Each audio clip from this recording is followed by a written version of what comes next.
Last week, Extraordinary Joes featured a team of rope access professionals as they risked their lives to install a massive building wrap in Johannesburg. While filming, we noticed an unassuming and cheerful young artist looking up proudly as the giant artwork covered the building. That artist is the extraordinary Mary Sibande, and the massive mural being installed overhead is her unique piece of art. People will start talking, because I've heard a lot of people saying, what is this blue lady? What is it? What are you trying to say? As soon as people start talking about it, they'll notice it. And sooner or later, they might see it on a magazine, TV, or somewhere else. Now 28, Mary is a fine arts graduate from the University of Johannesburg. She has incorporated sculpture, painting, and design into a Long Live the Dead Queen exhibition. Initially showcased in small galleries, the solo exhibition exploded onto 19 of Joburg's buildings and walls, instantly turning mundane city surfaces into unique urban canvases.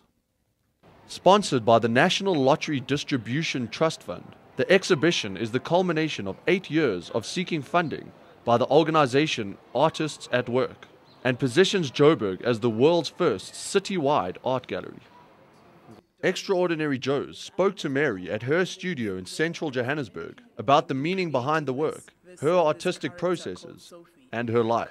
Initially, I thought of what happens if you're walking around and you go to this shop and then you see these mannequins and they're wearing these beautiful dresses. And I wanted to create those mannequins, but I didn't want to make them as production as mannequins are. I wanted to make them unique, and I started casting myself as these mannequins who are wearing these beautiful maid's dresses, which are kind of made, but they're hybrid of other elements in it. What inspires me is things around me. Magazines, like I will see something that I really like, a story from a newspaper, anything actually. Walking down the streets and then you see like some kind of element, like you see a dress, and like, what happens if you change this and you put this and you put that and you mix it together? That kind of thing, like you just, mixing things. When you're in a township, the proper job is doctor, lawyer, you name it. But with my family, they were kind of different.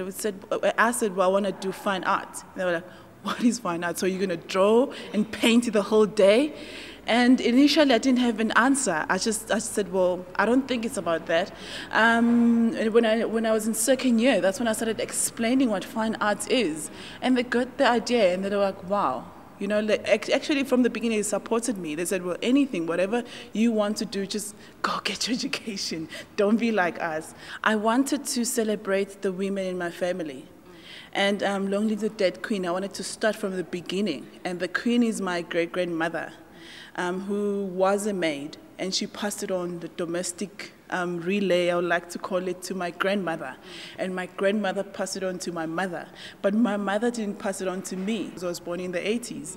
And that allowed me to go to school, to a school and be educated.